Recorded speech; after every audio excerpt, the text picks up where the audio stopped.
Muy buenas noches.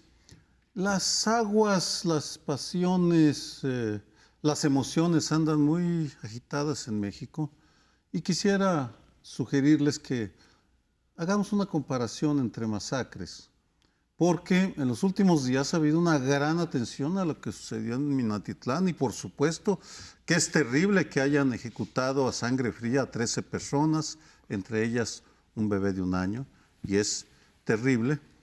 Pero comparaba la atención mediática con la masacre de Salvatierra, Guanajuato, por ejemplo, y si mal no recuerdo, no hubo la misma agitación ni la misma reacción. Entonces, lanzaré algunas hipótesis de por qué está recibiendo tanta atención Minatitlán, porque creo que ahí se están vaciando el rejuego de otras pasiones y de otras tensiones que agitan al país.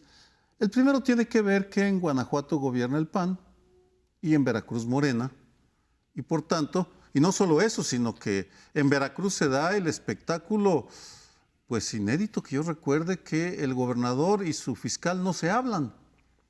Y el gobernador acusa al fiscal de boicotear las investigaciones, lo cual sí sabíamos que en el gabinete de Felipe Calderón no se hablaban. Genaro García Luna con Eduardo Medina Mora, procurador y secretario de Seguridad Pública, pero abiertamente que se agredan, pues no es común. La segunda razón por la que creo que hay tanta atención es porque los ánimos andan recalentados en algunos sectores por la manera como el presidente nombró al comandante de la Guardia Nacional.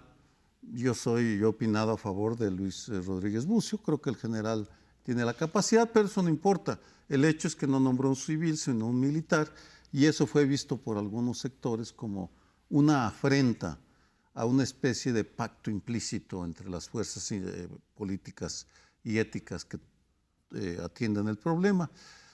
Y finalmente yo creo que ha habido una tal sacudida porque pues resulta que no terminó la guerra, que el conflicto sigue y que los criminales siguen tan arrogantes como siempre, porque son capaces de salir y matar a un grupo inerme, porque hoy lo planteaba Alejandro Hoppe en el Universal, en su columna, decía, porque saben que no les va a pasar nada, porque México sigue siendo el país de la impunidad y por tanto a los 4 meses casi de que llegara a la presidencia Andrés Manuel López Obrador, pues están empezándose a replantear los optimismos y las creencias de que todo iba a resolverse de manera mágica y rápida.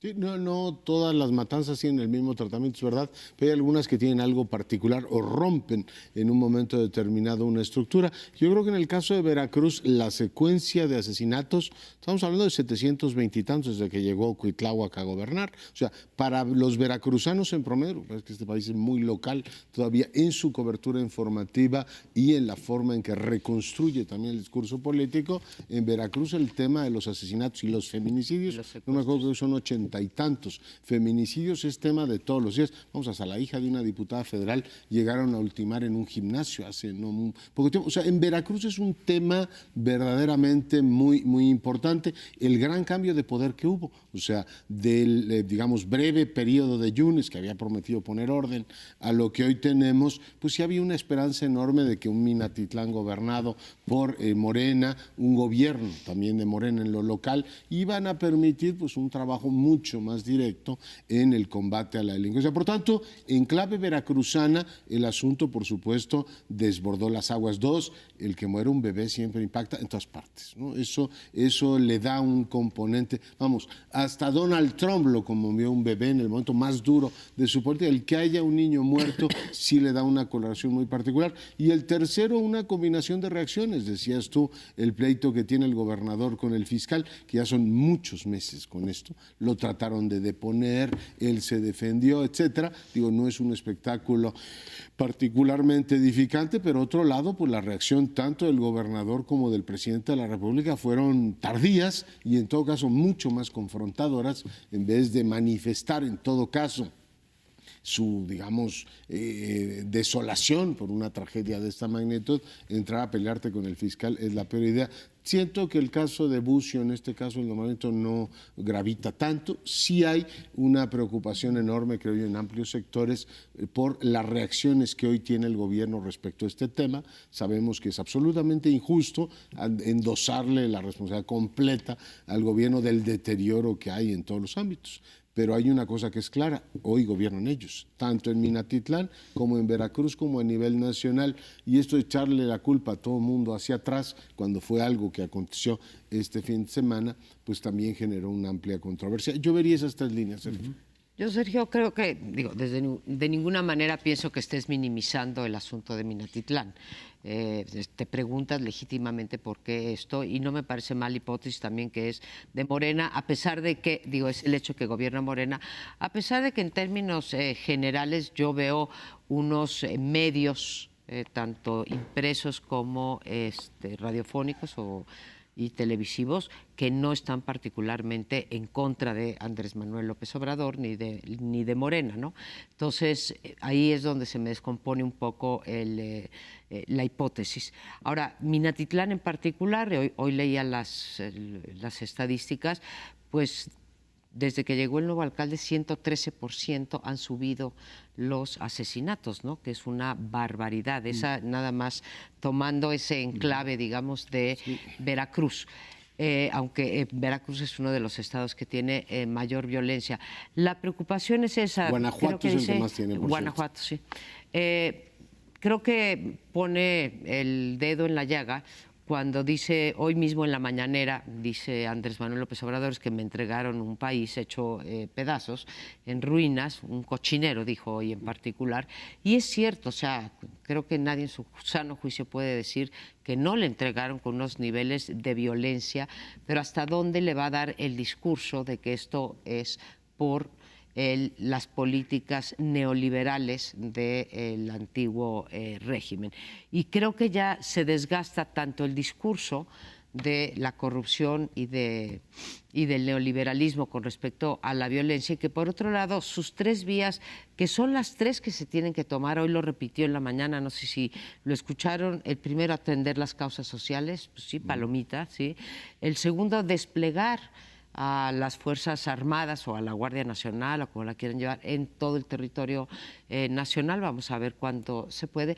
Y el tercero, ver cómo separa, así como ha querido separar el poder económico del poder político, el poder del narco con el poder político, pero no te da ninguna pista de cómo hacer, salvo el primer caso que va a entregar programas sociales, no te da ninguna pista de cuál es esta nueva estrategia. Creo que los otros presidentes intentaron hacer lo mismo con los mismos medios.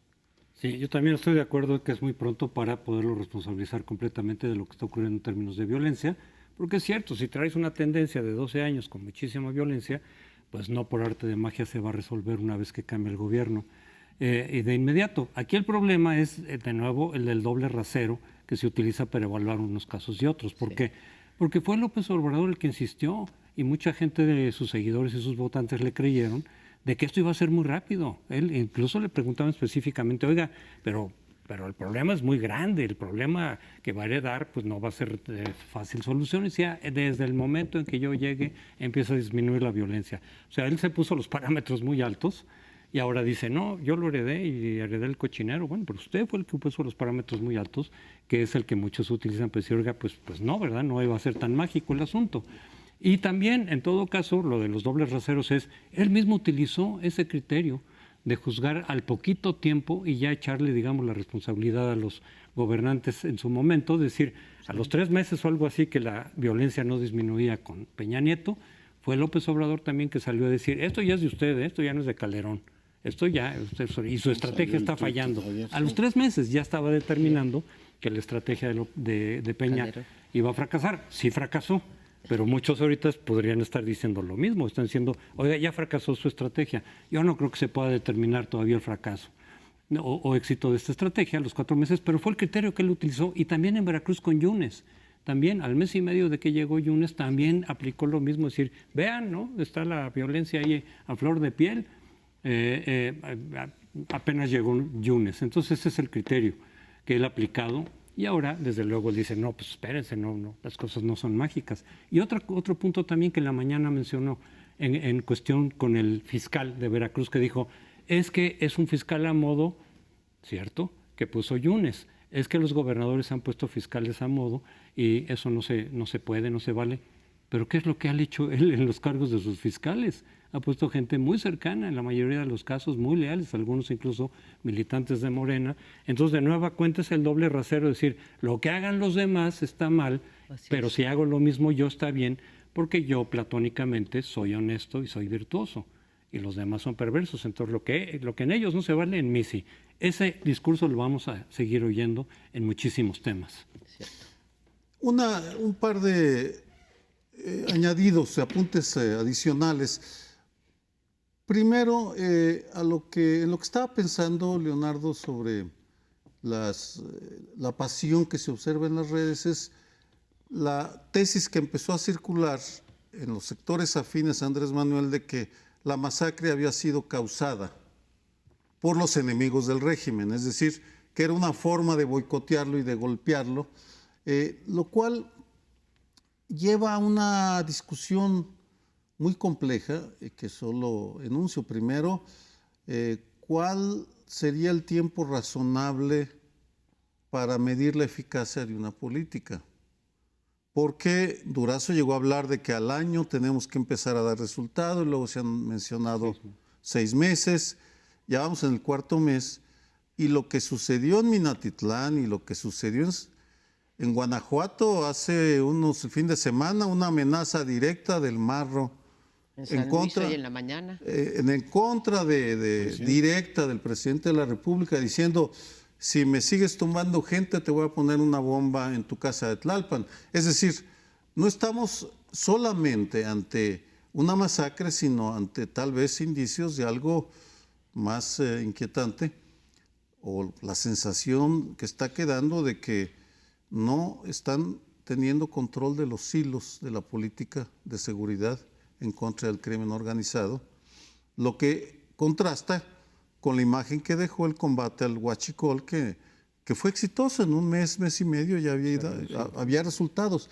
Aquí parece que de repente se les descuadra el panorama. Yo no tendría esa impresión, fíjate. O sea, por un lado detuvieron, también ocurrió este fin de semana, un importante cuadro del Santa Rosa de Lima, o sea, están teniendo eficacia. En Guanajuato, que es el estado más violento de la Federación, el presidente estuvo ahí y estuvo acordando con el gobernador, tratando de contener la violencia asociada no solo al narco, sino también al huachicol. En el caso de Veracruz hay que agregar también la lectura que el presidente iba a estar en Veracruz, tenía ahí un fin de semana importante, y por tanto eso le daba también más relieve a la matanza. No, lo que yo no logro entender, y lo digo con franqueza en esta mesa, son las reacciones del jefe del Estado a eso. O sea, tú dices, bueno, si hay una matanza, que es una cosa deplorable, incluido un niño muerto, o sea, la primera reacción que tú debes tener es, señores, o sea, más allá, claramente están atentando contra la convivencia en el país, pero como un llamado a reforzar su política y no empezar una discusión, digamos, en términos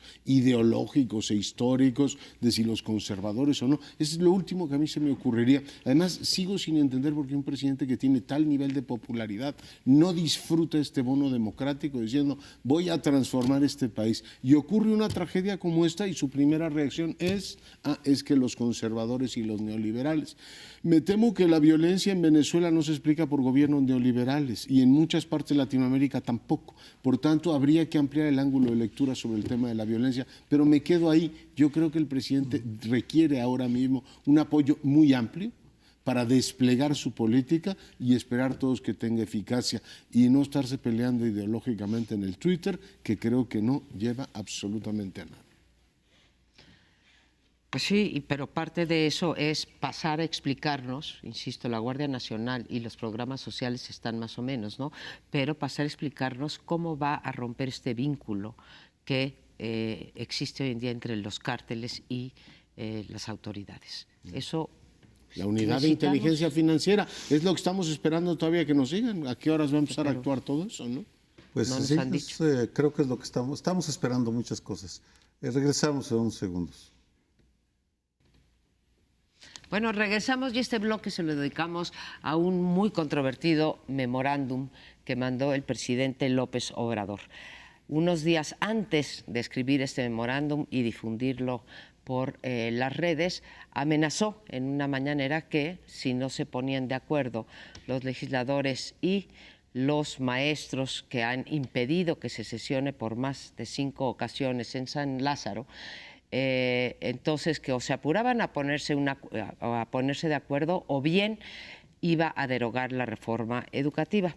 Creo que fue una apuesta arriesgada frente a las cámaras de la televisión, pero pues la apuesta resultó mal para todos. La gente no cayó en el garlito y la gente dijo no me gusta tu reformita, y por otro lado el decreto presidencial que le puso el nombre de memorándum fue para adelante. En efecto, no es un decreto, nuestro presidente no tiene facultades de decreto en este país, no puede desde luego derogar una ley, una reforma constitucional, ni tampoco una ley por decreto, pero para efectos prácticos lo que le ha ordenado a sus secretarios de Gobernación, de Hacienda y de Educación Pública es, casi cito textualmente, que deje sin efecto todas las acciones que se derivan de la mal llamada reforma educativa. Gira esa instrucción y dice que es con base a las facultades que la Constitución le confiere. Todos los juristas han buscado ese artículo que le confiera esas facultades y nadie lo encuentra, y Andrés Manuel López Obrador pues no lo fundamentó, y hasta el momento no he visto prácticamente ningún jurista, ninguna persona dentro de la abogacía, ninguna dentro de la teoría del derecho que defienda lo que se deriva de ese memorándum, así que para efectos prácticos podríamos decir que estamos frente a un decreto y que además está haciendo a sus 3 secretarios incurrir seguramente en faltas graves por violar la Constitución. La única institución que ha alzado la voz ha sido la Comisión Nacional de Derechos Humanos, con gran valentía, otra vez, Luis Raúl González Pérez, diciendo que la peor forma de erosionar las instituciones es apartarse del Estado de Derecho. Y sorprende la posición de Monreal y de Martí Batres, ambos en el Senado, que deberían de estar encabezando la controversia constitucional porque les invadieron sus facultades y, por el contrario, están no solamente diciendo que está bien, sino minimizando el acto. Ese es el tema. ¿Estamos ante una ampliación de los poderes ejecutivos? Fíjate que yo no tengo la impresión que les hayan invadido absolutamente nada. Lo que fue es un memo que en principio debió haber permanecido pues, privado, lo que pasa es que el presidente decidió subirlo a las redes sociales, pero el documento per se no es un documento que tenga un impacto como un decreto que deroga tal o cual disposición, ¿no? Es decir, lo que hace es un documento ideológico diciendo que las reformas neoliberales impuestas desde el exterior, así empieza el documento, sí, van a quedar efectivamente sin conocimiento. Y mi impresión, mi querida María Amparo... Instruyo, dice a mi secretario. En los memos, así, pero no es un decreto, es un memorándum, no es un decreto. Es otro documento. Igual lo pudo haber escrito en una servilleta. Y el gran tema es que yo veo que lo que él hace es, primero, hacerle la excitativa al Congreso, es decir, caballeros, por razones de todo tipo, ustedes no están haciendo la parte que les toca y el reloj avanza. Y la segunda, el intento del presidente es desfondar a la gente. Es decir, ese lenguaje de que nos viene desde el extranjero y voy a liberar a las personas. Habría que ver el paquete de indemnizaciones a las familias que han quedado afectadas. Todo está hecho en lenguaje decente. Yo tengo la impresión que para que las bases puedan efectivamente en un momento determinado superar a liderazgos que no han caído, como tú dijiste, en el garlito, ¿no? Yo no entro. De otra manera no me explico que el presidente haya, además un presidente tan poderoso, haya entrado en un juego de espejos con un Congreso en el que tiene mayoría constitucional para la prisión esta preventiva, lograron mayoría constitucional. Podría hacer lo que quiera, no hace lo que quiere, ¿por qué? Pues porque la gente no lo deja. Así de sencillo, no los han dejado sesionar y por tanto lo que yo creo que el memo tiene como objetivo es desfondar precisamente a ese movimiento. Enmarco el memo a partir de la portada de Proceso.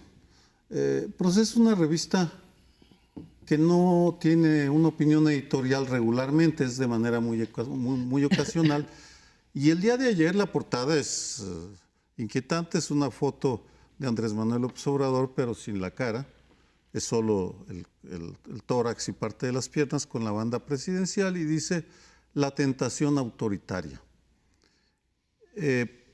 Hay que buscar en las crónicas, en los reportajes, la interpretación, y es aquí donde inserto el memo, porque para mí lo preocupante no es tanto el memo en sí mismo, o no le doy tantas interpretaciones, sino cómo lo enmarcó. Porque él declaró en repetidas ocasiones que a él le importa la justicia por sobre la legalidad. Esa es la parte central, porque súbitamente se transforma en activista de derechos humanos. Vamos, ¿por qué lo digo? Los 10 mandamientos y la Declaración Universal de los Derechos Humanos tienen en común que no obligan. Bueno, sobre todo la declaración, tal vez los 10 mandamientos sí, pero la declaración ciertamente no obligan a nada. Son recomendaciones. Y por tanto, los activistas de derechos humanos la toman y dicen queremos cambiar las leyes para que se acerquen a la declaración. Lo que hace el presidente es decir, yo interpreto lo que es justo, independientemente de lo que digan las leyes. Y esa parte sí es la tentación autoritaria desde esta lectura. Es como, y voy a decir un ejemplo veracruzano inevitable, la esposa de Javier Duarte, Karim de Duarte, que escribía desde el poder sus páginas donde decía me merezco la abundancia. Para ella eso era lo justo, la abundancia, que le daba el saqueo de las arcas públicas. Por tanto, en ese caso en Veracruz ellos estaban interpretando, olvidándose de la legalidad e interpretando la justicia. Esa es la parte que creo más debería llamarnos la atención, porque el presidente no puede decidir que es justo.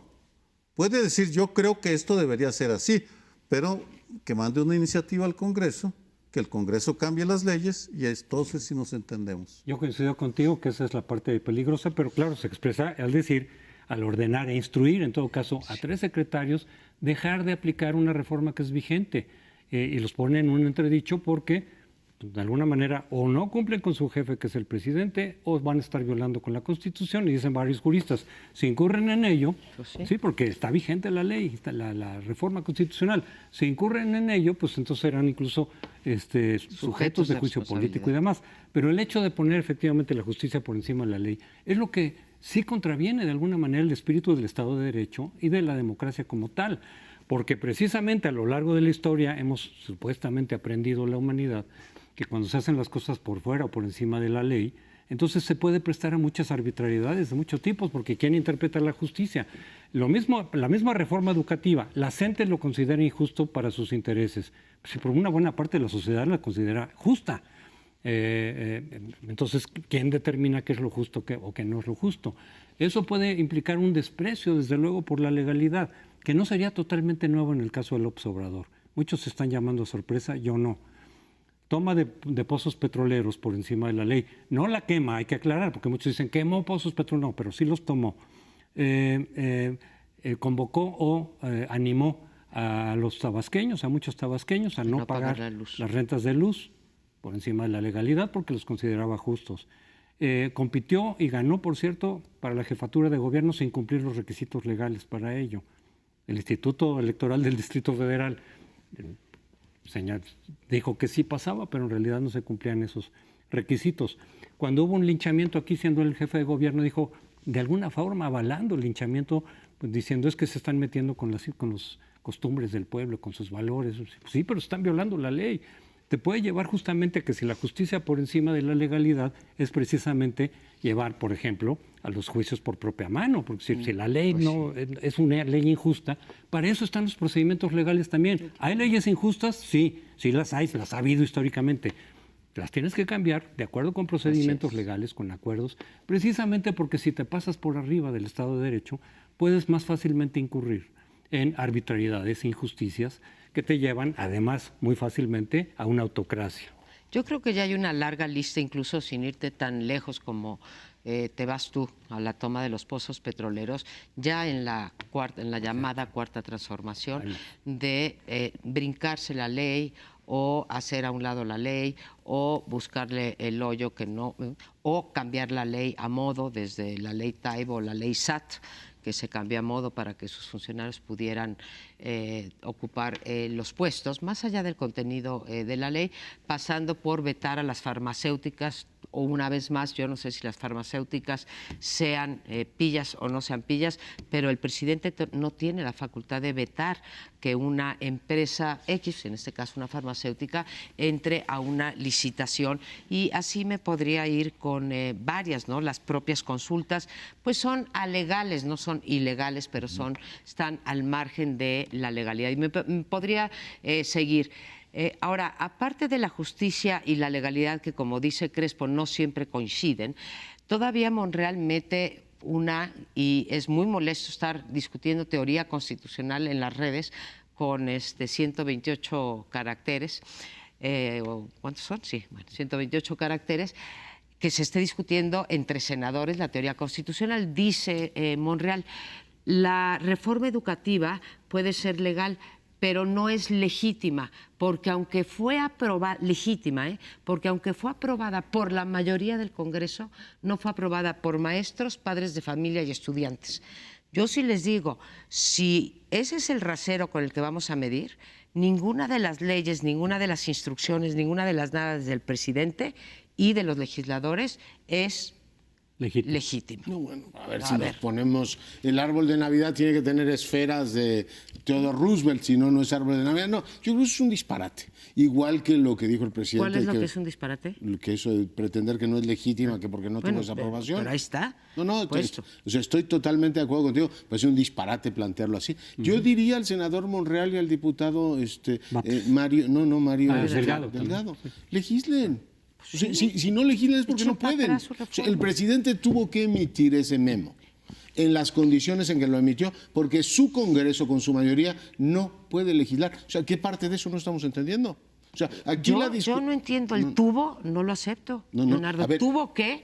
¿Quién lo obligó a hacer? El presidente mandó una iniciativa y el Congreso no ha podido sesionar hasta ahora. El Congreso que domina Morena. Es decir, el presidente tiene un problema no con los conservadores, no con los fifís, sino con su propia fracción y los que lo ayudaron a ganar la selección, porque no quieren su reforma. Y del memo se desprende que el secretario de Hacienda, que va a decir, yo tengo centralizada la nómina, y la secretaria de Gobernación, yo estoy inspeccionando ¿cómo le llaman esto? Los va a perdonar, ¿no? Todo este asunto que tiene que ver con ella. Yo creo que así está el tema. Bueno, pero yo sí me niego a decir que lo hizo porque quiso y demostró su poder, pero vamos a otro bloque. Tuvo más remedio, diría. Bueno, en este bloque les planteo que revisemos cómo están las relaciones entre medios y poder. El presidente de la República, acompañado de su vocero, dio a conocer una serie de líneas generales que ya se habían adelantado y que ahora pues forman parte del cuerpo, digamos, jurídico de este país. El presidente ha planteado una relación horizontal con los medios. Debo decir que hasta ahora lo ha cumplido. Ha sido un presidente que en sus mañaneras ha permitido todo tipo de preguntas, algunas de medios, digamos, establecidos, otros de medios emergentes, en algunos casos preguntas muy favorables, en otros casos preguntas incómodas. Las reacciones del presidente también nos permiten ver mucho del talante con el que tratan el tema, pero hasta ahora no ha habido una injerencia por parte del Ejecutivo en las líneas editoriales de los periódicos, aunque hay algunos a los que claramente asusa y critica de una manera sistemática. Lo de Jorge Ramos, que ha sido ampliamente comentado, pues yo lo interpreto como un gesto de apertura, es decir, la posibilidad de que desde la, digamos, máxima tribuna mediática del país, un reportero lo pudiera interpelar. Yo creo que es un gesto de transparencia. Me sorprende que después el presidente se haya enojado, lo que debió haber convertido en un triunfo, decir, miren, ningún presidente en la historia había hecho esto. Peña Nieto no comparecía ante los medios ni en defensa propia, yo lo hice de manera natural. Pero la reacción fue ciertamente poco afortunada y una buena parte de sus críticos, los hashtags que pusieron en su momento, denotaban nuestra esta molestia con la crítica al presidente. Habla, por dejarlo ya ahora para escuchar la opinión de mis compañeros, de un establecimiento de criterios transparentes. Yo creo que esto es un buen planteamientos que son el tintero en la administración Peña Nieto, con la creación de un instituto que de manera autónoma determinara quiénes son las personas o los medios que más auditorio tienen y que vale la pena anunciar. Por supuesto, no es solamente una cuestión de tamaño del auditorio, sino también de segmentos del auditorio a los que se dirige la publicidad.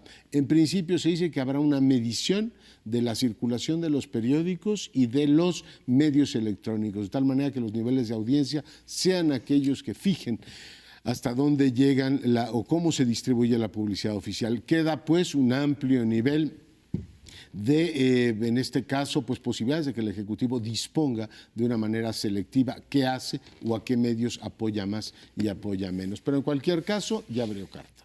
Si uno revisa las descalificaciones que ha hecho los medios, sorprende la diversidad, porque ha criticado a Proceso, al Universal, a Uno TV, Wall Street Journal.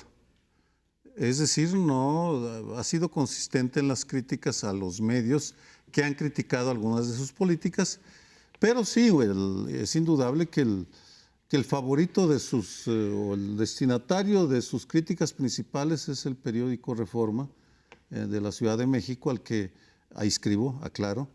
Y algunas de las críticas me parecen totalmente infundadas, otras podrían discutirse, pero lo que me parece desafortunado es que son críticas que no han sido fundamentadas, porque no ha producido la Presidencia de la República un documento que fundamente las descalificaciones que hace, y utiliza en poquísimas ocasiones el derecho de réplica que tiene garantizado legalmente. Es decir, si hay una imprecisión, puede presentar por escrito una corrección. Él está optando por públicamente, desde la mañanera, sobre todo, denostar, criticar a los medios de comunicación, sobre todo al diario Reforma, lo que está generando un ambiente negativo en los círculos de seguidores de Andrés Manuel López Obrador, que identifican como los enemigos, los principales enemigos de la Cuarta Transformación. Ya no es la mafia del poder, esa quedó descontinuada, ya no aparece. Ahora son los diarios conservadores y dentro de los diarios conservadores Reforma. Por el momento tú le diste una entrevistaste a Edison Lanza, que dio conceptos muy buenos en tu programa de radio sobre el riesgo de esta satanización.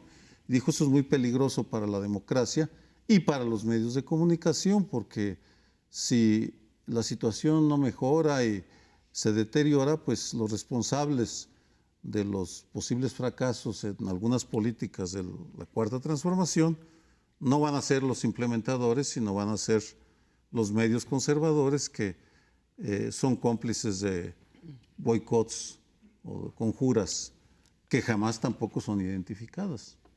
Si yo fuera el presidente López Obrador, tampoco recurría al derecho de réplica. Tú imagínate, contra los cientos de miles que visitan o que ven sus mañaneras, contra un pedacito así en el periódico de su derecho de réplica. ¿Sí? Él tiene todas las mañanas un megáfono para poder plantear sus puntos de vista. Creo que en general Andrés Manuel López Obrador y su entorno no se han metido directamente con los medios, con los directores editoriales o con los dueños para dictar líneas editoriales, como se supo en otros sexenios, en otras administraciones. Que yo sepa, nosotros aquí trabajamos en varios medios y no hemos recibido aquí en Canal 11 ninguna directriz de ningún tipo, y en ese sentido no hay estrictamente una ley mordaza, una ley censura o qué sé yo, ¿no? Sí puede tener un efecto inhibitorio el hecho de que esté diciéndole a los periodistas y a los reporteros, y por lo tanto a los dueños y a los directores, que son fifís, que son conservadores, etcétera. ¿Sí? ¿Por qué? Porque desgraciadamente en este país la prensa todavía vive de publicidad oficial, cada vez menos, porque ahora ya va a haber, el país se va a hacer más chiquito y se va a tener que repartir cuando menos entre los mismos. Y regreso a los lineamientos, si alguna tuvo varias deudas, pero en términos de mandar una iniciativa que estuvo en el Pacto por México, una de las primeras era esa, precisamente, la de los lineamientos. Creo que es difícil que prospere la idea de un órgano autónomo o un consejo, no tiene que ser un órgano, un consejo con personas autónomas que puedan medir el rating. Todos sabemos que los ratings en México, pues, se miden quién sabe cómo, depende de quién los saque, en fin, pero sí sería importante que tomaran nota que esos lineamientos en términos generales deberían de llevar, o esas líneas generales deberían llevar a lineamientos muy específicos de distribución del dinero y de distribución del dinero y del tipo de mensaje que se debe de socializar, ¿no? Yo celebro desde luego que se haya reducido la cantidad destinada a la publicidad gubernamental, era excesiva, incluso se gastaba, sabemos perfectamente, se gastaba más de lo que se había presupuestado. Y bueno, que se haga un recorte importante, incluso eventualmente he pensado que incluso se podría utilizar los tiempos oficiales del Estado también, los espacios del Estado para hacer la publicidad gubernamental, que desde luego tiene su función, que es importante, el que el gobierno comunique y diga y informa lo que está haciendo. Eso estará muy bien, eso está muy bien. Y también el hecho de que haya criterios objetivos para distribuir, en todo caso, el recurso que sí se está manteniendo.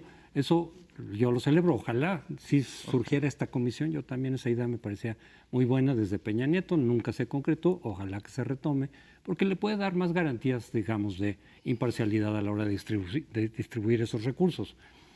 Pero en la comunicación que tiene el presidente con la crítica, con la prensa, con los medios, claro que él dice, yo claro que voy a responder, tengo derecho a la réplica, y por supuesto nadie se la niega, ¿no? Ellos me critican y yo me tengo que quedar en silencio. No, no es eso lo que se le está cuestionando, no es eso lo que se le cuestiona. Sí, claro que tienes que, y puedes responder todo lo que quieras, pero con argumentos también. ¿Sí? Las críticas generalmente están basadas en ciertos argumentos de por qué no me gustó tu actuación, por qué no me gusta esta política, por qué esto pensamos que no va a salir bien si se hace de esta manera, aquí hay una omisión, en fin, las diferentes críticas que se hacen, claro que lo pueden responder, ya sea también con el derecho de réplica, que para eso están también pues, las instituciones y los encargados para responder específicamente según el tema, a editorialistas cuando les moleste algo realmente decir, oye, no, espérame, eso no es así, esta información no es la adecuada.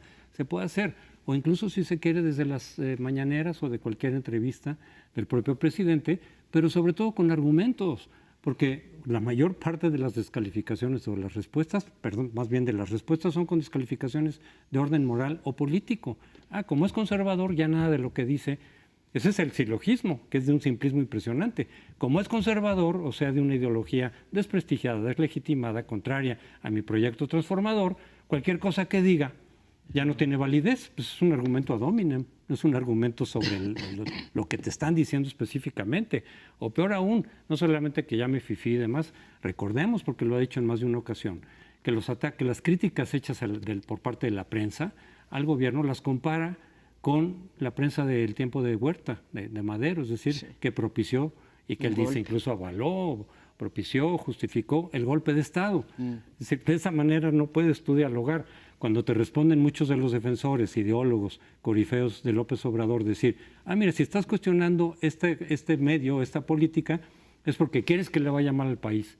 Pues no, precisamente porque no queremos que le vaya mal, queremos que se discutan los medios para alcanzar los objetivos. Pues ojalá planteados. revisen eso, porque si es un lenguaje bastante ominoso, ¿eh? Esta idea de que si criticas al presidente tú estás apostando en contra del país, pues esto es algo que deberían revisar de fondo, porque al mismo tiempo compararse con Madero, tú dices, oiga, Madero fue un presidente acosado por los medios de comunicación. En este caso la televisión trata con terciopelo al presidente. La mayor parte de los portadas de los periódicos, hoy vi una que te cuenta la historia de un joven que ha transformado su vida gracias a la clarividente política del presidente con los jóvenes. O sea, realmente si de algo se podría quejar es que tiene una prensa almibarada y una cobertura muy favorable. El tema es, de pronto sale uno crítico y lo hace polvo además por criterios de tipo ideológico. Yo creo que ahí hay un problema muy serio. Yo celebro que hasta ahora no se haya metido con ningún medio que destina cierren esta idea de que desde el Ejecutivo se les llama a los directivos, a los dueños de los medios de comunicación,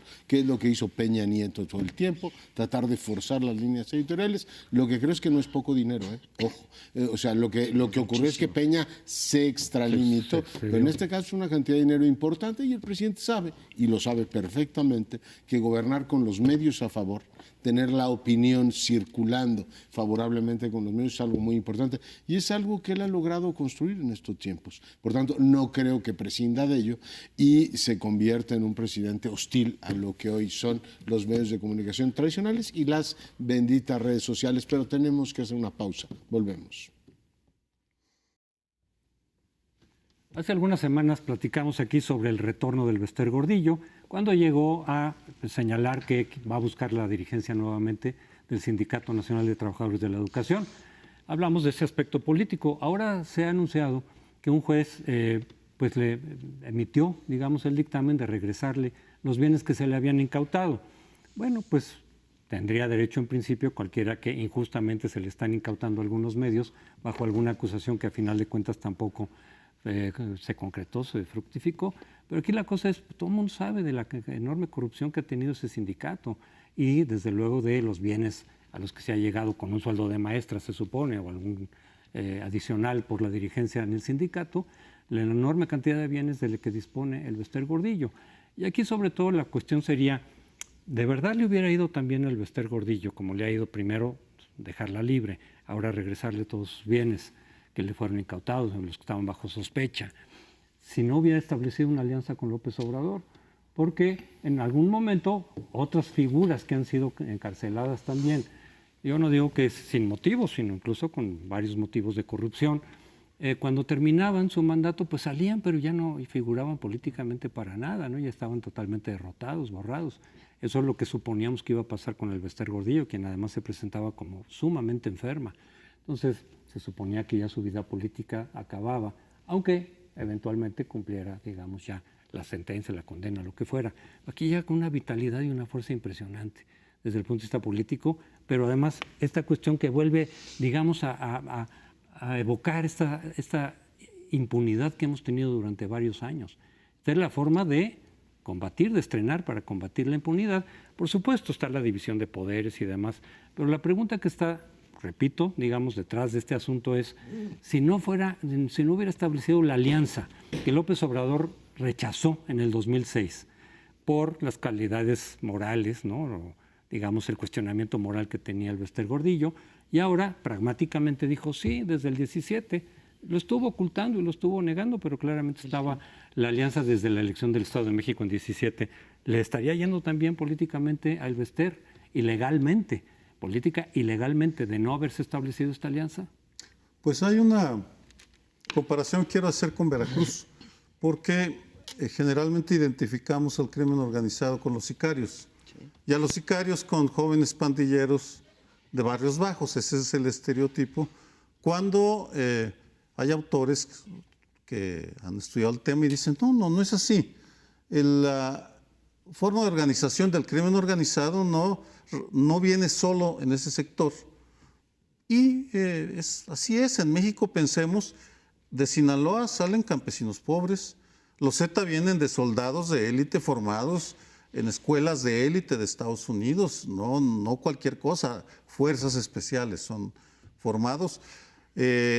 La tuta, famosa tuta de la familia michoacana, fue maestro de escuela, por tanto es un estereotipo que hay que revisar, lo cual me lleva al Bester Gordillo, porque a recordar, en una reunión del Instituto Federal Electoral hace ya años, estaba Emilio Cebadúa, ex colega del Colegio de México, que trabajaba con el Bester Gordillo, y establecí el problema que había con el PANAL, el Partido Nueva Alianza. Decía, bueno, el sindicato de profesores que controla a la maestra, el grupo de la maestra reproduce métodos propios del crimen organizado. Bueno, se puso furioso Emilio, se enojó, me increpó, me dijo, ¿cómo te atreves a comparar? Le dije, no, estamos hablando de formas de organización. Y me parece que es algo que tenemos que revisar, porque lo que estamos viendo al regresarle los bienes es el reconocimiento que algunas formas de delincuencia organizada son tolerables o algunos comportamientos y solo hay que perseguir a los sicarios pobres, que son los asesinos. Tiene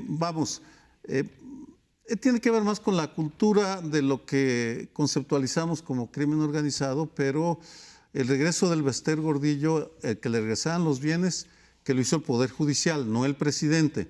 Hablo de sistema, no estoy responsabilizando a López Obrador, pero el sistema es muy laxo, es muy tolerante.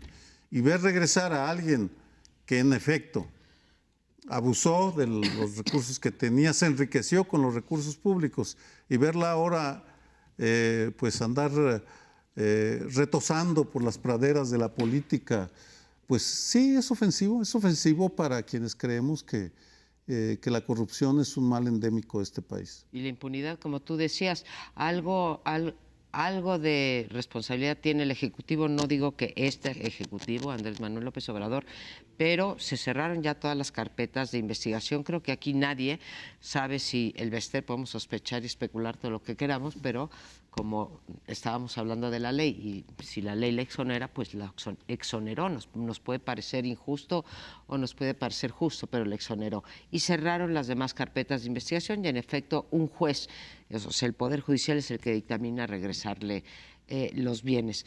No sé hacia dónde vaya a caminar tanto el sindicalismo de la profesora como su nuevo partido, que tiene pues algún chance de prosperar, si vaya a engrosar las filas de Morena o no. Todavía estamos en el terreno de la especulación, pero creo que lo que sí echa por tierra este regreso de el Bester es esta idea de un nuevo sindicalismo que va a entrar en conflicto con las leyes que estamos obligados a pasar para poder acabar de firmar el TEMEC, ¿no? El Tratado de México, Canadá, Estados Unidos, porque ahí se establece la democracia sindical.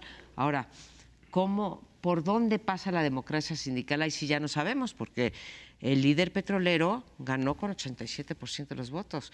Y hoy venía una encuesta en algún periódico donde dice que si compiten dos nada más, gana el Bester Gordillo. Entonces, yo no sé qué va a pasar con ese nuevo sindicalismo que nos promete la 4T. Que por cierto ya el Bester le llamó reformita a la reforma a la de Peña Nieto. Vamos a ver qué termina todo eso, supongo que es otro de los componentes que hay que analizar. Pero en este caso, aunque es de muy mal gusto hablar de dinero y más hacerlo en cadena nacional, el monto cuenta. Estamos hablando que lo integraron 400 millones de pesos. Y si para la unidad de lavado de dinero no hay un elemento significativo entre lo que un líder sindical y un profesor puede ahorrar a lo largo de su vida, aunque tu madre sea muy ahorradora y, como demostró nuestro compañero Ricardo Rafael, le heredó no sé cuántos centenarios, llegar a esos montos de dinero de magnate sí te lleva por lo menos a hacer preguntas. La segunda pregunta incómoda es, ¿por qué les indigna tanto las preguntas de un reportero y en cambio no les indigna que le regresen eso y no hay almohadillas o hashtag diciendo inadmisible que ocurra esto en la 4T? O sea, hay como una especie de indignación ya muy claramente, particularmente en el Twitter, como muy bien orientada, ¿no? ¿Qué nos indigna y qué no nos indigna? Me parece escandaloso que le devuelvan 400 millones a una lideresa, que se ande paseando por este país como si no hubiese hecho nada y que todos los informes de la OCDE y de todas las instituciones independientes digan que el sistema educativo de este país es un desastre y esté efectivamente el tema entre ella y un asente que no le permite al presidente, pues con su mayoría absoluta en el Congreso, sesionar para tener una reforma educativa en la cual puedan responder con toda claridad si van efectivamente a cambiar la vida de los chicos y chicas de este país a través del sistema educativo. Subrayo, el dinero, hablar de dinero es muy desagradable, pero 400 millones clama al cielo, ¿no? El Bester justificaba cuando le han planteado, es decir, con el sueldo de un maestro, e incluso con el sueldo que pueda tener como líder sindical, pues está complicado tener ese dinero, que es el que le devolvieron. No sé si había además otra parte por ahí. Y ella aludía a que lo heredó de una abuela millonaria, o ella decía algo así. Sí, la historia. Creo que nunca quedó suficientemente fundamentada esa historia, pero en fin, el hecho de que efectivamente la crítica es al sistema, pero el sistema que hemos heredado, ahí sí, pero no solo desde el neoliberalismo, sino desde antes. Muchos de los males de México no empezaron con el neoliberalismo, vienen arrastrándose desde atrás. Es el hecho de que la falta de autonomía del Poder Judicial ha hecho que en muchos casos jueces, magistrados, tribunales, se plieguen al interés del Ejecutivo en turno, muchas veces un interés político, que entonces se pasa por encima de la estricta aplicación de la ley. Aquí la cosa sería que si esa autonomía no se ha logrado, pues desde luego eso se resuelve dando autonomía al Poder Judicial. Algo se consiguió en los últimos años respecto a la Suprema Corte, pero sabemos de todas maneras que el Poder Judicial sigue siendo muy corrupto, muy sucio, muchas veces todavía plegado al poder político, al Ejecutivo en particular, y entonces la solución sería precisamente fomentar la autonomía de las instituciones, fomentar la autonomía de los poderes, fomentar la división de poderes y no al revés, tratar de ir sometiendo a los distintos contrapesos de la democracia al poder ejecutivo. Por ahí no se va a lograr nada. Hace unos días el presidente se inconformó por decisiones judiciales y con esta no se ha inconformado. Esa es una señal más. Fue cuando dijo que los jueces, pues una declaración muy Los parecida estamos a la muy viendo, criticada de Calderón, ¿no? Yo hago todos los esfuerzos por pescar a los delincuentes y los jueces de buenas a primeras lo sacan. Lo repitió en efecto hace unos días y en esta no se ha inconformado, aunque haya sido el Poder Judicial. Dime qué te indigna y te diré dónde están tus prioridades. Así Y es. precisamente por eso, al no inconformarse con esta sentencia en particular, pues viene la sospecha de que en política no hay casualidades y que algo tiene que ver la alianza política que se ha establecido entre el Bester Gordillo y López Obrador. Pero nos vamos, muchas gracias. Nos vemos dentro de 8 días aquí en Primer Plano.